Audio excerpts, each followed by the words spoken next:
한 주간 고단한 삶 속에서 최선을 다하고 열심을 다해서 살아오신 여러분들에게 주님의 큰 위로와 복이 넘치기를 축복합니다. 아멘. 우리가 계속해서 사도행전을 가지고 함께 말씀을 나누고 있습니다. 사도행전은 교회의 시작이며 교회의 본질이 담겨있는 성경책이기에 교회된 우리들로서는 이 사도행전을 잘 알아야 될 의무도 있고 책임도 있습니다. 그래서 계속해서 사도행전을 함께 나누고 있습니다. 근데 오늘 본문은 지난주에 우리가 베드로의 설교 이후에 나온 그런 내용을 가지고 함께 나눌 텐데, 중간에 베드로의 두 번째 설교를 뛰어넘었어요. 그 설교는 우리가 말씀을 읽으면서 너무나 잘 알고 있는 내용이기 때문에 오늘 저와 여러분이 읽은 이 본문이 또한 우리에게 굉장히 중요하기 때문에 오늘 본문을 이렇게 잡았습니다. 오순절날 베드로가 유대인들을 향해서 설교, 하나님의 말씀을 전했습니다. 그 베드로의 설교 핵심이 무엇인지 기억나십니까? 첫 번째는 성령이 그들에게 임하면 그들이 무엇을 할 거라고요? 하나님의 비전을 품게 될 거라고. 예언을 하고 환상을 보며 꿈을 꾸는 것이 하나님의 비전을 품고, 그리고 교회가 그 비전을 품고 나아가는 것을 말씀했고, 두 번째 설교는 기억나십니까? 베드로의 두 번째 설교는 바로 그 비전의 주인공이 누구라고 말씀하시는 거예요? 예수님이라고 말씀하시고, 그 예수님, 유대인들이 십자가에서 죽인 그 예수님이 하나님께서 주님과 그리스도가 되게 하셨다라고 하는 그 내용이 설교의 핵심입니다. 첫 번째는 비전을 이 땅에 성령을 통해 임하게 하셨고, 두 번째는 예수 그리스도를 우리에게 보내주셔서 그 비전을 교회가 이루게 하셨다라고 하는 게 핵심이라는 거죠. 자, 이 설교에 유대인들의 반응은 어땠습니까? 유대인들이 어떻게 반응했나요? 자, 그 유대인들의 반응이 오늘 본문에 고스란히 나오는데, 37절에 여러분들 말씀을 보면 이 베드로의 설교를 들은, 하나님의 말씀을 들은 이 유대인들이 뭐라고 반응하냐면 이 말을 듣고 마음에 찔려라고 되어 있고, 그 다음에 뭐라고 그들이 표현합니까? 형제들아, 우리가 어찌할꼬. 마음에 찔리고, 그 다음에 그들이 보인 반응은 형제들아, 우리가 어찌할꼬. 이게 바로 하나님의 말씀의 능력입니다. 베드로의 설교를 들은 그 유대인들에게 있어서 하나님의 말씀은 살아있는 예리한 검처럼 그들의 마음을 찔렀던 거예요. 자, 히브리서 기자가 이런 말을 했습니다. 히브리서 4장 12절의 말씀을 보면 하나님의 말씀은 살아있고 또 활력이 있어 좌우의 날선 어떤 검보다도 예리하여 혼과 영과 및 관절과 골수를 찔러 쪼개기까지 하며 또 마음의 생각과 뜻을 판단하나니. 아멘입니까? 아멘. 하나님의 말씀이 예리한 검처럼 여러분들의 무뎌진 마음을 후비고 파고 들어가서 여러분들을 깨닫게 하신다는 거예요. 그래서 유대인들의 반응이 우리가 어찌할꼬, 이런 반응이 나왔던 거예요. 그들의 무뎌진 마음을 하나님의 말씀이 후벼 파고 들어가서 그들을 각성시키는 것, 그들을 깨닫게 하고 성찰시키는 겁니다. 이게 바로 하나님 말씀의 능력인 줄 믿습니다. 베드로의 설교는, 또 모든 강단에서 들려지는 설교는 바로 하나님의 말씀으로, 그리고 성경에 근거할 때 이런 능력이 나타나는 줄 믿습니다. 사람의 얘기로 설교하는 것에는 그런 능력이 나타나지 않고 성경에 근거할 때, 그리고 그 설교가 하나님의 말씀으로 전해질 때 그 능력이 나타난다는 거예요. 여러분, 종교개혁 당시에 그 종교개혁을 일으키셨던 많은 주역들, 이분들이 그 종교개혁 당시에 슬로건으로 내걸었던 그 슬로건들이 있습니다. 그 대표적인 슬로건이 뭔지 아세요? 솔라 피데, 솔라 스크립트라 이런 말. 이게 무슨 말일까요? 도대체 목사는 맨날 설교 시간에 이상한 나라 말을 자꾸 쓰는데 이건 라틴어예요. 라틴어. 우리 그동안 헬라어를 많이 이렇게 서로 나눴지만 이런 말. 뭐라고요? 솔라 피데, 솔라 스크립트라. 그 사람들이 종교개혁을 외치면서 막 그 온갖 민중들, 대중들에게 외쳤던 거예요. 솔라 피데는 뭐예요? 오직 믿음으로. 솔라 스크립트라는 오직 말씀. 오직 하나님의 말씀. 솔라 피데와 솔라 스크립트라고 하는 이 두 가지 이 구호를 가지고 그들은 그 위대한 종교 개혁을 일으켰던 겁니다. 세속의 어떤 권위나 전통에 근거하지 않고 어디에 근거한 거예요? 하나님 말씀 능력을 믿고 하나님 말씀에 근거한 겁니다. 그래서 그 말씀에 의지하여 개혁에 나섰던 그들, 그리고 종교개혁은 마침내 성공을 했죠. 그리고 종교개혁이 일어난 지 지금 몇 년이 지났을까요? 500년이 조금 지났습니다. 500년이 조금 지난 지금 이 시대에 솔라 스크립트라라고 오직 말씀으로라고 외쳤던 그 구호가 오늘 우리 가운데 있을까요? 없을까요? 많은 사람들은 오늘날 말씀의 기근의 때라고 해요. 이게 무슨 말입니까? 말씀의 기근의 때. 말씀의 기근의 때라고 우리에게 들려졌던 구약의 선지자가 있어요. 바로 아모스 선지자가 아모스서에서 그렇게 말을 했습니다. 뭐라고 얘기를 했냐면 이스라엘 백성들, 숱한 말씀들이 있다고 떠들었던 그 이스라엘 백성들을 향해 아모스 선지자가 경고의 메시지를 보냅니다. 뭐라고 보내냐면 보라, 날이 이를지라 내가 기근을 땅에 보내리니 양식이 없어 주림이 아니며 물이 없어 가람이 아니며 여호와의 말씀을 듣지 못한 기갈이라. 사람이 이 바다에서 저 바다까지 북쪽에서 동쪽까지 비틀거리며 여호와의 말씀을 구하려고 돌아다녀도 얻지 못하리니. 바로 그 말씀의 기근의 때가 오늘날 우리 가운데 바로 임했다라고 얘기하는 사람들이 너무 많아요. 근데 혹자들은 그렇게 또 우리에게 반문을 합니다. 여러분들 집집마다 성경책이 있을까요? 없을까요? 아마 여러분들 집집마다 성경책이 한두 권 이상은 다 있을 거예요. 하나님의 말씀이 여러분들 집에 다 마련이 돼 있어요. 그리고 인터넷 들어가 보면 수많은 설교 영상들이 매일매일 업로드가 돼요. 그죠? 여러분들이 손가락 수고 노동만 하면 얼마든지 말씀을 접할 수 있는 그런 시대를 살고 있어요. 그래서 아니 무슨 말씀의 기근의 때입니까 지금?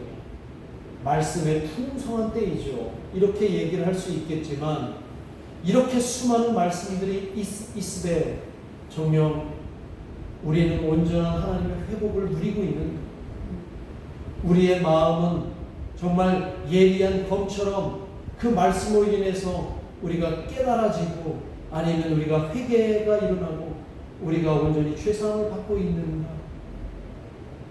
만약에 그런 일들이 벌어졌다면 오늘 한국 사회가 이렇게 모두가 걱정하는 시대가 되었을까. 그렇다면 오늘 분명히 말씀의 기근의 때가 아닙니다. 이것을 오늘 우리는 다시 한번 깨달아야 되지 않을까 싶습니다. 하나님의 말씀은 나 자신을 거울에 거울 앞에 서게 하는 놀라운 능력이 있는 줄 믿으시기를 바랍니다. 하나님의 말씀 앞에 서면 그 말씀으로 인해서 나는 성찰을 하게 되고, 그리고 그 입에서 나오는 반응이 바로 오늘 유대인들이 고백했던 우리가 어찌할꼬라고 하는 그 반응이 나오게 된다는 거예요. 이 반응을 했던, 우리가 어찌할꼬라고 했던 이 유대인들에게 오늘 베드로는 38절에서 뭐라고 얘기합니까? 38절에서 우리 한번 같이 읽어봅니다. 38절 상반절 말씀 시작.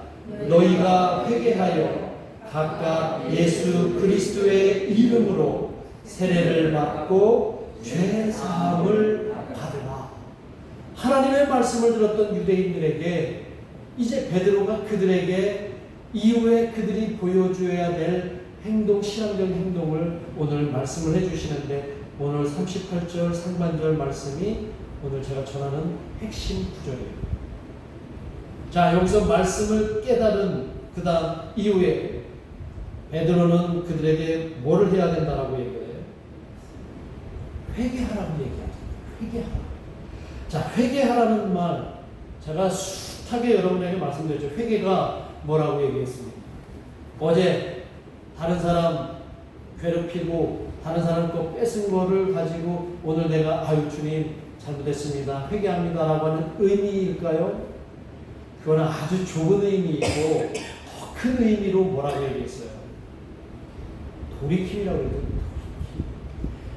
그 회개라는 단어, 메타노에아라고 하는 단어는 내가 여기에 서 있는데 이쪽으로 옮겼다. 내가 하나님 아닌 다른 것을 보고 있다가 이제 하나님께로 돌아간다라고 하는 의미가 바로 회개라는 의미라고 제가 몇 번을 얘기했습니다. 자, 그동안 내가 고집하며 살아왔던 내 모습을 이제 내려놓고 이제 하나님을 향해서 돌아서는 것이 뭐라고요? 회개. 오늘 베드로는 유대인들을 향해서 그들의 고집된 삶을 살아왔던 그들을 향해서 이제 회개하라고 얘기해요. 하나님의 말씀이 그들을 후벼판 다음에 우리가 어찌해야 할고 자신을 돌이킨 다음에 바로 회개하라고 얘기를 한다는 겁니다. 그동안 그들은 너무나 다른 방향으로 갔기 때문에, 하나님과 전혀 다른 방향으로 갔기 때문입니다. 그래서 그것을 성경에서는 뭐라고 해요? 하나님께 가지 않고 하나님과 다른 방향으로 간 것을 성경에서 뭐라고 얘기합니까? 그게 바로 죄라고 얘기합니다. 죄. 그래서 성경은 죄 가운데 살았던 것을 그것을 오늘 우리에게 회개의 상황이라고 얘기를 합니다. 그 죄에서 벗어나려 해도 벗어나지 못했던 내가 그 죄의 연결고리를 끊고 돌아가는 것이 바로 회개라는 것입니다. 그 말씀을 통해서 내가 이제 죄에서 벗어날 수 있는 기회를 하나님께서 열어주시는 것, 그것을 베드로가 유대인들에게 회개하라고 얘기를 합니다. 부족한 제가 여러분에게 감히 여러분 회개하십시오 라고 권면합니다. 여러분 회개하시기를 주님의 이름으로 축원합니다.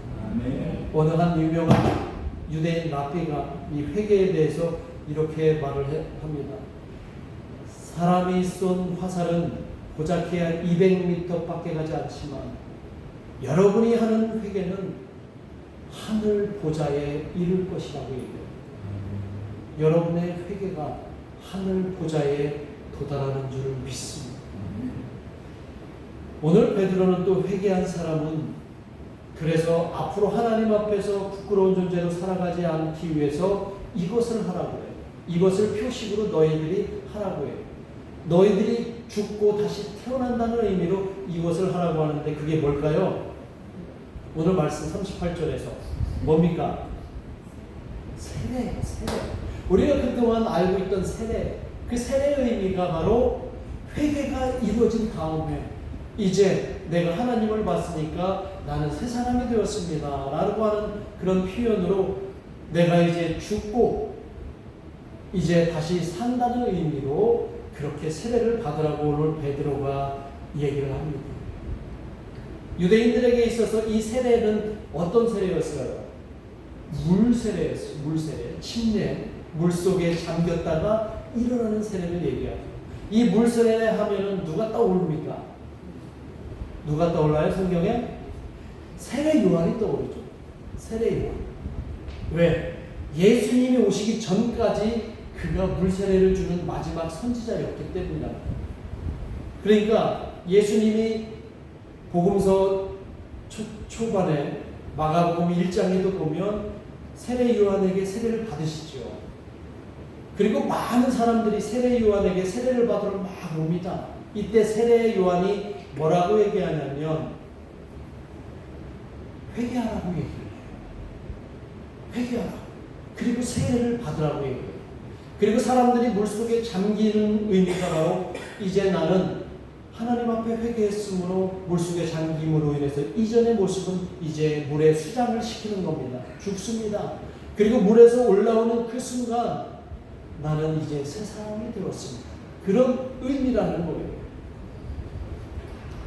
그런데 예수님이 오시기 전까지는 이 세례 요한의 세례가 계속되었는데 세례 요한도 그것을 알아요.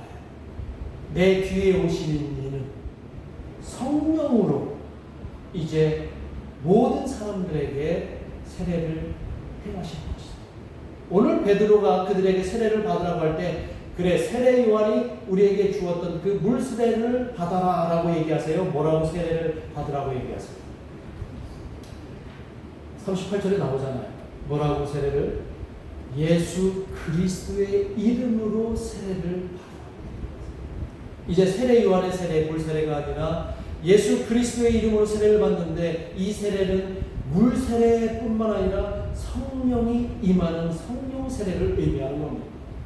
여러분들이 회개하는 그 순간 뭐가 임한다는 거예요? 성령 세례가 임한다는 거예요. 여러분이 온전한 회개를 할 때 성령이 여러분들에게 임할 때 여러분들은 새로운 사람으로 거듭나고 이제 다른 곳을 바라보던 여러분들의 이전의 삶이 예수님만 바라보게 되는 새로운 사람이 된다는 겁니다. 믿으십니까? 이걸 믿어야 오늘 함께 이 말씀을 이어갈 수가 있습니다. 그래서 베드로가 회개한 유대인들을 향해서 예수 그리스도의 이름으로 세례를 베푸는 거예요. 세례를. 그리고 나서 베드로는 오늘 38절에 보면 이 회개하고 세례를 받은 그들에게 뭐라고 또 외칩니까? 네? 뭐라고 얘기를 합니까? 38절에 보면 뭐라고 얘기를 해요? 뭘 받으라고 얘기해요? 죄사함을 받으라. 이게 다 연결되는 겁니다. 그들이 하나님의 말씀을 듣고 마음에 깨달음이 생기고 그리고 그들에게 깨달음을 통해서 하나님께 돌아갈 수 있는 회개의 길이 열리고 그 회개를 한 그들에게 세례가 임하고 이제 마지막으로 그들에게 베드로가 뭐를 선언합니까? 죄사함을 받으라. 이렇게 얘기를 합니다. 여러분 회개한 사람에게는 죄사함이 있는 줄 믿습니다. 라고 제가 얘기하고 있지만 회개한다고 죄사함이 바로 이어질까요? 회개한다고 죄사함을 바로 여러분들이 받는다고 생각하시나요? 그렇지 않은 걸 여러분들이 알죠. 굉장히 중요한 말씀입니다. 여러분 죄라고 하는 것이 무엇인지 알아야 되고 죄사함이라고 하는 것이 무엇인지 여러분이 잘 알아야 되는데 회개하고 세례받았다고 죄사함을 금방 받는 게 아니라 회개한 다음에 세례받고 우리가 새 사람이 되었다면 회개에 합당한 열매를 맺게 될 때 진정으로 죄사함이 따른다는 거예요. 그 중간에 베드로가 그걸 빼놓은 거예요. 다 알기를 원해서. 왜? 세례 요한이 그 전에 이미 선포를 했거든요. 세례 요한이 누가복음 3장 7절과 8절에서 이렇게 자신에게 세례받으러 온 사방에서 세례받으러 온 사람들에게 이렇게 외칩니다. 한번 뭐라고 외쳤는지 한번 외쳐봅니다. 시작. 독사의 자식들아 누가 너희에게 일러 장차 올 진노를 피하라 하더니 그러므로 회개에 합당한 열매를 맺으라. 요거를 베드로가 유대인들에게 설교하면서 요 정도는 이들이 알겠지라고 해서 그 대목은 빼먹었지만 오늘 우리에게 회개한 다음에 세례받고 필요한 게 뭐예요? 회개에 합당한 열매를 맺는 삶이에요. 그래서 누가복음 4장 11절 이하에서 이 세례 요한이 그렇다면 회개에 합당한 열매가 뭐냐? 새롭게 거듭난 사람들의 삶의 모습이 뭐냐라고 해서 구체적으로 설명을 해주는데 한번 눈으로 확인해 주시고 제가 한번 읽어보겠습니다. 누가복음 3장 11절에서 14절까지의 말씀인데 세례 요한은 부자들에게 이렇게 얘기합니다. 거기에 모여있던 부자들에게 옷 두 벌 있는 자는 옷 없는 자에게 나눠줄 것이요. 굉장히 중요한 메시지입니다. 먹을 것이 있는 자도 그렇게 할 것입니다. 이게 어떤 열매라고요? 회개에 합당한 열매, 회개에 합당한 삶을 얘기하고 있습니다. 그 다음에 세리들에게 12절에서는 뭐라고 얘기하냐면, 세리들이 뭐 하는 사람이에요? 세금을 걷는 사람들이잖아요. 이때 세리들은 막 악착같이 세금을 걷어서 자신도 착복하고 로마에 상납하는 사람들이었어요. 그 세리들에게 뭐라고 얘기해요? 부과된 것 외에는 거두지 말라라고. 이게 회개에 합당한 열매라고 얘기해요. 그 다음에 14절에는 군인들에게 세례요한이 얘기합니다. 사람들에게 강탈하지 말며 거짓으로 고발하지 말고 받는 급료를 족한 줄 알아. 이게 무슨 얘기냐면, 군인하면 권력을 얘기하죠. 권세를 얘기하죠. 권위를 얘기해요. 이 세상에 있는 소위 권력 있고 권세 있다라고 하는 사람들 함부로 다른 사람들을 처치하지 말라. 다른 사람들 함부로 대하지 말라. 회개에 합당한 열매를 말씀하고 세례 요한이 이 말씀을 왜 언급했을까요? 이게 회개에 합당한 열매를 맺는 삶이라는 겁니다. 이렇게 되면 어떻게 된다는 거예요? 죄 사함을 얻게 된다는 거예요. 여러분들의 삶이 이렇게 세상 사람들과 함께 더불어서 하나님이 원하시는 평화로운 삶으로 살아갈 수 있게 노력하라는 얘기예요. 회개에 합당한 열매를 맺고 죄사함을 받는데, 그 죄사함에 대해서 이제부터 설명을 할 텐데요. 베드로가 말한 그 죄사함의 의미는 무엇일까요? 죄가 뭘까요? 죄사함에 베드로가 얘기하는 그 죄가 뭘까요? 죄가 뭘까요? 어제 다른 사람 속인 것, 다른 사람에게 거짓말한 것, 또 다른 사람의 거 몰래 훔쳐온 것, 이런 죄. 법적인 개념의 죄도 있고 또 윤리적인 의미의 개념의 죄도 있지만, 오늘 성경에 있는 모든 죄의 개념은, 잘 들으세요, 하마르티아라고 하는 의미. 하마르티아가 뭐지? 하마르티아라고 하는 이 헬라어 의미는 뭐냐면 관역에서 벗어나는 것이 본래의 뜻입니다. 그러니까 성경에 나와 있는 모든 죄는 그 관역이 누굴까요? 하나님이라고 하는 관역에서 벗어나는 모든 것이 죄라고 얘기를 하고 있어요. 그러니까 하나님을 향해 있지 않고 내 욕심과 나만을 향해서 살아가는 모든 일체의 삶의 모습들이 뭐예요? 죄가 된다. 그러니까 성경은 그것을 죄라고 얘기를 하고 있는 거예요. 하마르티아가 관역에서 벗어나는 것이라는 것을 오늘 우리에게 알려주고, 하나님으로부터 벗어난 내 삶과 행동이 죄라고 얘기를 합니다. 누가복음에 보면 탕자의 비유가 나오잖아요. 그 탕자가 아버지를 떠나 자기 마음대로 방탕한 삶을 살았던 그것이 결국 뭐였어요? 죄가 되었던 거예요. 그리고 그가 그것을 청산하고 깨닫고 이것이 잘못되다는 것을 알고서 다시 나는 아버지의 노예, 종으로도 살아도 나는 너무 좋겠습니다라고 해서 돌아왔을 때 아버지가 어떻게 했어요? 그를 꼭 끌어안아주고 그를 품어주셨어요. 이게 죄의 탕자가 돌아와서 죄사함을 받는 과정이라는 것이죠. 자, 죄사함 받는다는 것은 이제 쉬워졌어요. 죄사함 받는다는 의미가 뭘까요? 멀어졌던 하나님과의 나의 관계가 이제 복원되었다. 죄사함 받았다라는 것은 하나님과 나의 관계가 회복되었다, 이런 의미가 바로 죄사함 받았다라고 하는 겁니다. 이 죄사함을 위해서는 우리가 회개에 합당한 삶을 살아갈 때 그게 가능합니다. 입으로만 회개한다고 되는 게 아니라 우리의 삶으로 그렇게 살아야 된다는 거예요.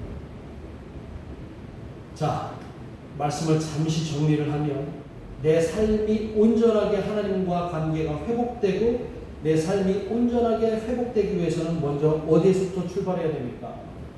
하나님의 말씀에서부터 출발해야 되죠. 그 말씀을 내 마음속에 예리한 검처럼 나를 돌아보는 그런 예리한 검으로 받아들이고, 그 말씀이 내 마음을 강하게 터치한 후에 나를 각성시키고 우리가 어찌할꼬라고 하는 이런 탄성이 나와야 한다는 거죠. 그리고 어긋난 내 마음을 하나님께 정주준하고 그렇게 회개의 모습으로 나가서, 그리고 세례를 통해서 내가 다시 태어날 때 성령이 나에게 임하게 됩니다. 그런 다음에 그 회개로 내가 회개에 합당한 삶을 살아갈 때 나의 삶은, 나는 하나님과 이제 온전한 회복이 된다는 것입니다. 이런 체험을 한 사람들이 주님께 달려오는 거예요. 오늘 본문을 보세요. 3,000명의 사람들이 이제 주님께 달려갑니다. 그리고 주님도 그들에게 달려오십니다. 스가랴 선지자를 통해서 하나님은 이렇게 말씀을 하셨어요. 스가랴서 1장 3절에 보면 뭐라고 말씀하시냐면, 너희는 내게로 돌아오라. 그리하면 내가 너희에게로 돌아가리라. 이것이 온전한 하나님과 우리와의 관계의 회복이라는 겁니다. 오늘 베드로는 오순절 설교로 1년의 회개 운동을 통해 교회가 성장하는 그 출발점에 놓여 있었습니다. 무려 3,000명의 신자가 베드로 설교 그 한 설교에 그들이 회개하고 돌아옵니다. 놀랍습니까? 안 놀랍습니까? 베드로의 그 설교 한 방에 3,000명이라는 사람이 회개하고 예수님께 돌아온다. 저희도 그런 기회가 되기를 주님의 이름으로 축원합니다. 그러려면 제가 설교 한 방이 있어야 되잖아요. 그렇죠? 안타깝게 설교 한 방이 없어요. 오늘 이 본문을 잘못 이해한 많은 교회들이 설교 한 방으로 3,000명이 모이는 교회를 목표 삼는 것이 너무 많아요. 양적 부흥에 목표를 두고 있는 교회들이 너무 많아요. 그러다 보니까 막 코미디언 같은 설교자들이 나와요. 막 웃기고 이게 한 방인 것처럼. 그래서 한 방에 3,000명, 5,000명이 오기를 너무나 간절히 바라고 있는데, 여기서 부흥의 의미는 그런 의미가 절대 아닙니다. 이 3,000명은 그냥 당시에 그만큼 많은 사람들이 회개를 통해서 회개에 합당한 삶을 살아가게 된 사람을 이야기하는 거고, 오늘 여기에 부흥은 양적 성장의 의미가 아니라 바로 교회가 건강한지, 교회가 건강하지 않은지, 그 건강성의 기준으로 볼 때 초대교회는 완전히 건강하고 부흥한 교회라는 것을 의미하는 겁니다. 교회가 건강하면 자연적으로 교회가 성장할까요? 안 성장할까요? 성장하게 돼 있는 거예요.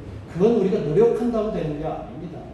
물론 회사처럼 홍보 잘하고 굉장한 이벤트를 통해서 사람들이 모일 수는 있겠지만, 그 교회가 건강하냐 안 건강하냐는 것은 별도의 의미입니다. 교회가 건강하려면은 아까 말씀드린 그 네 가지의 과정을 거친 교회여야 하고, 그 이후의 과정들이 회개 합당한 열매들이 계속 나와야 된다는 거예요. 초대교회는 건강한 교회였기 때문에 그들은 지금 모든 교회들이 바로 그 초대교회의 건강성을 회복하기 위해서 초대교회로 돌아가자 얘기하는 거예요. 3,000명이 몰려오고 5,000명이 몰려오는 교회로 돌아가자, 그런 슬로건이 아니라 바로 초대교회가 가졌던 그 건강성을 우리가 회복하자, 그 얘기를 하고 있는 것입니다. 오늘 본문에 41절과 42절 이후에 나와 있는 내용, 다음 주에 우리가 나누게 될 내용을 보면, 건강한 교회가 수많은 사람들이 교회로 몰려오되 그들은 주 안에서 어떻게 했는지를 잘 보여주는데, 맛배기로 보여주면 그들은 서로 가르침을 나눕니다. 사도가 가르치면 그 가르침을 배우고 그 가르침을 서로 나누는 교회가 되고요. 또 하나는 서로 교제하기에 앞장섭니다. 어떤 교제냐? 자신의 것을 어려운 이웃들과 공유하면서 나누는 교회가 되는 그 건강성을 갖는 초대교회가 나옵니다. 그리고 서로 뭐를 뗐다고 그래요? 42절에 보면 떡을 뗐다고 얘기를 해요. 이 떡을 뗐다는 거는 매주 여러분 떡을 갖고 오셔서 떡을 떼고 우리 정호 형제님하고 은혜 자매님이 빵을 사오는데 그 빵을 매주 떼기 때문에 우리는 건강하다. 이건 건강하죠. 그런 의미가 아니라 우리가 함께 그렇게 주 안에서 교제한다는 거예요. 소통한다는 얘기예요. 저 사람이 어떤 주위에 있든 저 사람이 어떤 배경을 갖고 있든지 그거 전혀 상관없이 다 품어주고 안아주고 소통할 수 있는 그 교회, 그게 서로 떡을 떼며 교제하는 교회가 되고, 마지막에 42절 마지막에 뭐가 나옵니까? 함께 기도에 힘쓴다. 오늘날 많은 교회들이 부족한 게 이 기도에 힘쓰는 게 부족해요. 기도는 뭐 남 들으라고 큰 소리로 기도하는 의미의 기도가 아니라 기도는 하나님과 나와의 영적 교제입니다. 교제. 하나님과 나와 호흡을 통해서 서로, 숨을 통해서 서로 교제하는 거예요. 내가 무슨 일을 하더라도 하나님 내 얘기 듣고 계시지요.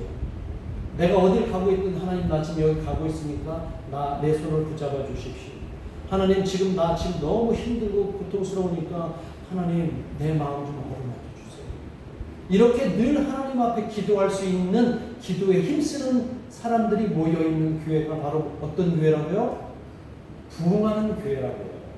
3,000명이 중요한 게 아니라 이 건강성을 갖고 있는 교회가 바로 부흥하는 교회인 줄을 믿습니다. 그런 의미에서 우리 수면신 교회는 부흥하는 교회라고 저는 믿습니다. 많이 부흥할 거라고 믿습니다.